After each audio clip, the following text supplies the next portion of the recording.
नमस्कार दोस्तों, आज इस वीडियो के अंदर मैं आपको एक जॉब की अपडेट बताने के लिए आया हूं और ये लीगल जॉब है। और यहां पर मैं आपको वीडियो के स्टार्टिंग में क्लैरिफाई कर रहा हूं कि ये जो अपनी जॉब की अपडेट है इसमें फ्रेशर्स भी अप्लाई कर सकते हैं, एक्सपीरियंस जिसके पास है वो भी अप्लाई कर सकते हैं। तो दोनों लोग सेपरेटली अपना अपना एक्सपीरियंस के बेसिस पे या फ्रेशर के बेसिस पे अप्लाई कर सकते हो। तो यहाँ पे दोनों के पास में सैलरी अपॉर्चुनिटी बहुत ज्यादा है। फ्रेशर अगर कोई होगा तो 12 लाख पर एनएम का पैकेज होगा, और अगर कोई एक्सपीरियंस वाला कैंडिडेट अपना अप्लाई करेगा और सेलेक्ट हो जाएगा तो उसके पास 15 लाख का पैकेज होगा। यहाँ पे दो फेज में आपका एग्जाम होगा, एक आपका रिटन टेस्ट होगा, प्लस रिटन टेस्ट अगर आप क्वालिफाई कर लेते हो फिर आपका यहाँ पे इंटरव्यू कंडक्ट करा जाएगा। अभी ऑर्गेनाइजेशन कौन सी है? ये भारत इलेक्ट्रॉनिक्स लिमिटेड अपनी गवर्नमेंट एंटिटी है। यहाँ पे साफ लिखा है गवर्नमेंट ऑफ इंडिया की एंटरप्राइजेस है ये, ठीक है। तो इन शॉर्ट सरकारी नौकरी है, आपको यहाँ पे एग्जाम निकालना पड़ेगा। अगर एग्जाम सक्सेसफुली निकाल लेते हो तो आपका बहुत बढ़िया यहाँ पे आपको वैकेंसी यहाँ पे देखने को मिल जाएगी। अब यहाँ पे सारी की सारी डिटेल्स के बारे में हम बात कर लेते हैं, और इसकी जो अपनी ऑफिशियल नोटिफिकेशन होगी मैं डिस्क्रिप्शन बॉक्स के अंदर दे दूंगा। अप्लाई कैसे करना है, अप्लाई नाउ का लिंक भी मैं आपको डिस्क्रिप्शन बॉक्स के अंदर दे दूंगा। और फर्दर आपको जानकारी चाहिए होगी, इनकी ऑफिशियल वेबसाइट पे आपको कंप्लीट डिटेल्स एक एक चीज के बारे में मेंशन करी हुई होगी, ठीक है जी। चलो मैं यहाँ पे आपको बताना चाहूंगा कि यहाँ पे अलग अलग इंडस्ट्रीज में यहाँ पे जॉब की अपडेट निकाली हुई है। बट हम तो लॉ का चैनल है हमारा, तो मैं लॉ की अपडेट्स आपको बताने के लिए आया हूं। तो यहाँ पे पहली बात, असिस्टेंट मैनेजर के तौर पे यहाँ पे आपको चुना जाएगा ई थर्ड ग्रेड के तौर पे। यहाँ पे 3 पोस्ट हैं, 2 अनरिजर्व कैटेगरी के लिए और अपना ओबीसी वालों के लिए, जिसको एनसीएल यानी कि नॉन क्रीमी लेयर बोलते हैं।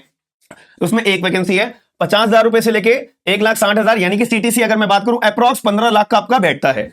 15 लाख रुपए सीटीसी आपका बैठता है। और यहाँ पे 32 साल की अपर मतलब मैक्सिमम एज लिमिट 32 साल की है। और यहाँ पे क्या बोला हुआ है कि कैंडिडेट के पास अपना 4 या 5 सालों तक का अपना एक्सपीरियंस होना चाहिए। और यहाँ पे पोस्ट क्वालिफिकेशन लिखा हुआ है एक्सपीरियंस। अब ये पोस्ट क्वालिफिकेशन का एक्सपीरियंस का मतलब क्या होता है कि जब आपने डिग्री कंप्लीट कर ली है उसके बाद आपने 4 या 5 सालों तक वकालत में अपना एक्सपीरियंस गेन किया होना चाहिए। अगर ये किया हुआ है तो आप पर्टिकुलर पोस्ट के लिए एलिजिबल हो।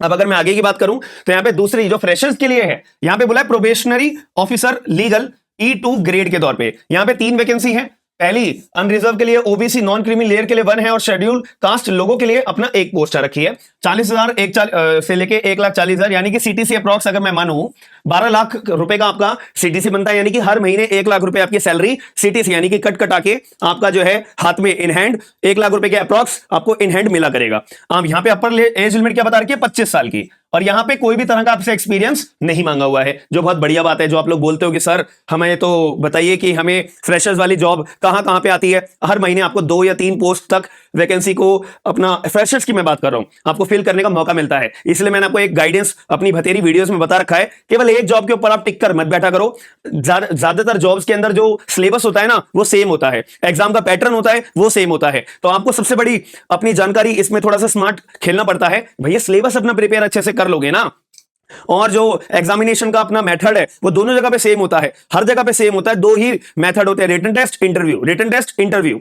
कहीं कहीं पे आपके डिग्री के मार्क्स वैल्यूएबल माने जाते हैं, कहीं कहीं पे थोड़ा 1-2 साल का एक्सपीरियंस है तो आप एलिजिबल हो जाते हो, वो एक वैल्यूएबल आपकी चीज मानी जाती है। तो यहां पे आपको थोड़ी स्मार्ट स्टडी खेलनी पड़ेगी। हर महीने के अंदर 2 या 3 वैकेंसीज आपको अप्लाई करने का मौका दिया जाता है, याद रखना मेरी बात को। तो एक साल में आप सोचो अगर आपके पास अपना सिलेबस प्रिपेयर्ड है तो आपका एग्जाम निकालने की जो कैपेसिटी है वो 100% बढ़ेगी, एक प्रोबेबिलिटी है वो 100% बढ़ेगी। तो सबसे पहले आप ये हमेशा ये सोचते हो अरे यार इस पोस्ट में तो केवल 2 पोस्ट है, इस वैकेंसी में तो केवल 2 वैकेंसी आई हुई है। यार आपको तो एक ही सीट चाहिए, और वैरायटी ऑफ यहाँ पे अलग अलग डिपार्टमेंट के अंदर आपको मौका मिलता है अपनी फॉर्म फिल करने का। तो वैरायटी ऑफ पोस्ट के अंदर आप अपना फॉर्म्स को फिल करो, और कहीं ना कहीं सिलेबस अच्छा है अगर आपका प्रिपेयर तो कहीं ना कहीं आपका किस्मत जोर लगाएगी, और एक जगह आपको एक अच्छी जगह पे, रेप्यूटेड जगह पे, परमानेंट अच्छी खासी सैलरी के साथ में, अलाउंसेस के साथ में आपको अपनी जॉब मिल जाएगी। तो यहां पे आप लोग बस एक चीज को देख ला, अरे इसमें तो कम वैकेंसी, ये नहीं फिल कर रहा मैं। भाई फिल करना ना करना वो एक अलग बात है, एक्सपीरियंस लेना बहुत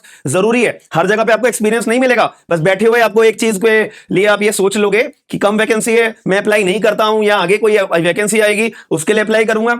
तो याद रखना आपको एक्सपीरियंस गेन करना बहुत जरूरी है, ठीक है। और ये अपनी सीनियर वालों के लिए सीनियर असिस्टेंट ऑफिसर ई ग्रेड 1, यहां पे फिक्स टेन्योर है 5 साल तक का। और बाकी जो जॉब्स मैंने ऊपर वाली बताई है वहां पे कोई फिक्स टेन्योर नहीं है, लेकिन ये वाले के लिए फिक्स टेन्योर है। 2 पोस्ट है अनरिजर्व, ठीक है। और यहां पे 9 लाख का आपका पैकेज होगा, 40 साल मैक्सिमम एज लिमिट है, ठीक है। ये अपनी एक एलिजिबिलिटी क्राइटेरिया है, ठीक है जी। क्या आपने आर्मी, नेवी, एयरफोर्स या सेंट्रल पार्लियामेंट्री ऑर्गेनाइजेशन में अगर काम किया हुआ है ना तो आ जाओ हमारे पास, बात खत्म हो जाती है। अब क्वालिफिकेशन की अगर मैं बात करूं तो जो अपना असिस्टेंट मैनेजर, यानी कि जिसमें आपको एक्सपीरियंस चाहिए 4 या 5 सालों तक का, तो यहाँ पे डिग्री चाहिए लॉ की, ठीक है। और बार काउंसिल के अंदर के द्वारा ऐसे कॉलेज से अपनी एलएलबी करी हो जो बार काउंसिल ऑफ इंडिया से वो कॉलेज रिकॉग्नाइज होना चाहिए। अगर साथ में आपके पास एलएलएम की डिग्री है ना, तो बहुत बढ़िया बात रहेगी, प्रेफरेबल है, मैंडेटरी नहीं है, बार बार मैं बोल रहा हूं। और यहाँ पे फर्स्ट क्लास का मतलब क्या होता है, मैक्स मिनिमम आपके 60% तो आने चाहिए अगर आप जनरल से अप्लाई कर रहे हो, अगर आप ओबीसी से अप्लाई कर रहे हो और ईडब्ल्यूएस कैंडिडेट से अगर अप्लाई कर रहे हो तो। लेकिन अगर आप अप्लाई कर रहे हो schedule caste, schedule tribes, PWD category में, देन आपके एलएलबी में आप पास हो ना, काम चल जाएगा, काम खत्म। यहां पे ये समझ में आ गया परसेंटेज का क्राइटेरिया। अब अगर मैं प्रोबेशनरी ऑफिसर की बात करूं, जो हमारा E2 ग्रेड लीगल के अंदर आता है, यहां पे भी आपके पास लॉ की डिग्री होनी चाहिए, और वो 3 साल वाली लॉ हो या अपना 5 साल वाली लॉ हो, डजंट मैटर। साथ में इन्होंने बोला हुआ है कि फर्स्ट क्लास यानी कि 60% आपके मिनिमम होने चाहिए अगर आप जनरल से अप्लाई कर रहे हो, ओबीसी से अप्लाई कर रहे हो, ईडब्ल्यू से अप्लाई कर रहे हो। लेकिन आप शेड्यूल कास्ट, शेड्यूल ट्राइब्स या पीडब्ल्यूडी से अप्लाई कर रहे हो, देन यहां पे आप बस पास हो ना, काम चल जाएगा। समझ में आ गई मेरी बात? चलिए अब यहां पे मुद्दे की बात मैं आपको बताना चाहूंगा कि यहां पर मैंडेटरी क्या है, कि अगर आप जो कैंडिडेट बोल रहा है कि भैया मेरे पास 4 या 5 साल का एक्सपीरियंस है, मेरे पे लेटर हेड के ऊपर भी है 4 या 5 साल का एक्सपीरियंस, तो किस चीज में एक्सपीरियंस होना चाहिए? लेबर लॉ में, लैंड लॉ में, कॉन्ट्रैक्ट ड्राफ्टिंग में, आरटीआई एक्ट के तहत आपको बेसिक नॉलेज होनी चाहिए कि एक वकील की क्या प्रैक्टिस का प्रोसीजर होता है सिविल केस में, क्रिमिनल केस में, ठीक है। आपको ड्राफ्ट प्रिपेयर करने आने चाहिए, ठीक है जी। जितने भी हमारे कोर्ट्स के अंदर ड्राफ्ट प्रिपेयर किए जाते हैं, ट्राइब्यूनल में प्रिपेयर किए जाते हैं, आपको एग्रीमेंट को रिव्यू करना आना चाहिए, ठीक है। जो भी एग्रीमेंट हम बनवाएंगे आप लोगों से, ठीक है, licence agreement, technology transfer agreement, lease deed, sale deed, service agreement, security bond, indemnity bond, guarantee bond, non disclosure agreement, etcetera etcetera, आपको ये बनाना अच्छे से आना चाहिए। बाकी आपको अपना ड्राफ्टिंग तो हमारी जो एमएस ऑफिस में जो हम एडिट करके बनाते हैं वो तो आपको आना ही चाहिए। ये बात आपको समझ में आ जाती है, ठीक है जी। अब इसके अंदर मेथड ऑफ सिलेक्शन, 2 फेज में आपका सिलेक्शन होगा। आपको पहले तो रिटन टेस्ट अपना क्वालिफाई करना पड़ेगा, ठीक है जी। उसके बाद आपका क्या होगा, इंटरव्यू, और पासिंग मार्क्स यहाँ पे जनरल, ओबीसी और ईडब्ल्यूएस के लिए 35 रखे हुए हैं, और 30% अपना शेड्यूल का, शेड्यूल ट्राइब्स, पीडब्ल्यू कैंडिडेट्स के लिए रखे हुए हैं। रिटन टेस्ट के बाद आपका इंटरव्यू होगा, बट याद रखना सेपरेटली होता है। रिटन टेस्ट अगर आप क्वालिफाई कर लोगे, उसके बाद आपको इंटरव्यू में एंट्री मिलेगी। मिनिमम 35% आप अगर मार्क्स लेकर आ जाओगे, तब जाके आपको एंट्री मिलेगी, ये बात को याद रखिएगा। अब मुझे अप्लाई कैसे करना है? अप्लाई करने के लिए यहाँ पे लिंक अवेलेबल है, आप इस पे जस्ट क्लिक करोगे, ठीक है, आप फॉर्म के लिए अप्लाई कर सकते हो। बट एक याद रखना, एप्लीकेशन की डेट क्या है, 30 अक्टूबर 2024 तक आपका फॉर्म भर जाना चाहिए। तो ये वेबसाइट है और ये लास्ट डेट है, याद रखना। इसका लिंक मैं डिस्क्रिप्शन बॉक्स के अंदर दे दूंगा, याद रखना। और लास्ट डेट है 30 अक्टूबर 2024, ठीक है। इससे पहले फॉर्म भर लेना। और आपके पास डॉक्यूमेंट्स क्या क्या होने चाहिए? 10वीं की मार्कशीट होनी चाहिए, 12वीं की मार्कशीट होनी चाहिए, एलएलबी की डिग्री होनी चाहिए, ठीक है। कास्ट से अगर आप भर रहे हो तो वो होना चाहिए, सारी की सारी मार्कशीट्स आपकी डिग्री की होनी चाहिए जो कॉलेज के द्वारा आपको दी गई होंगी। अगर कोई पोस्ट क्वालिफिकेशन आपका एक्सपीरियंस है तो उसका लेटर होना चाहिए, ठीक है, एक्सपीरियंस लेटर होना चाहिए। आईडी प्रूफ आपके पास होनी चाहिए, एम्प्लॉय आईडी प्रूफ। अगर आप सरकारी कहीं पे काम कर चुके हो तो वो आपके पास डॉक्यूमेंटेशन होना चाहिए। इंटरव्यू से पहले आपका डॉक्यूमेंट वेरिफिकेशन करवाया जाएगा। आइडेंटिटी प्रूफ में आपका Aadhaar card, driving licence, voter card आपके पास होना चाहिए। अब एप्लीकेशन फॉर्म की फीस मेरी कितनी है? 600 रुपए आपको, प्लस 18% जीएसटी आपका लगेगा। तो यहां पर आपको जो है अपना फॉर्म भरते दौरान ये पेमेंट करनी पड़ेगी। यहां तक की जानकारी मुझे लगता है बस यही जानकारी है मेन, ठीक है। लास्ट डेट इन्होंने बताई हुई है और ये अपनी उनकी पेमेंट करने का अपना एक गेटवे है, ठीक है जी।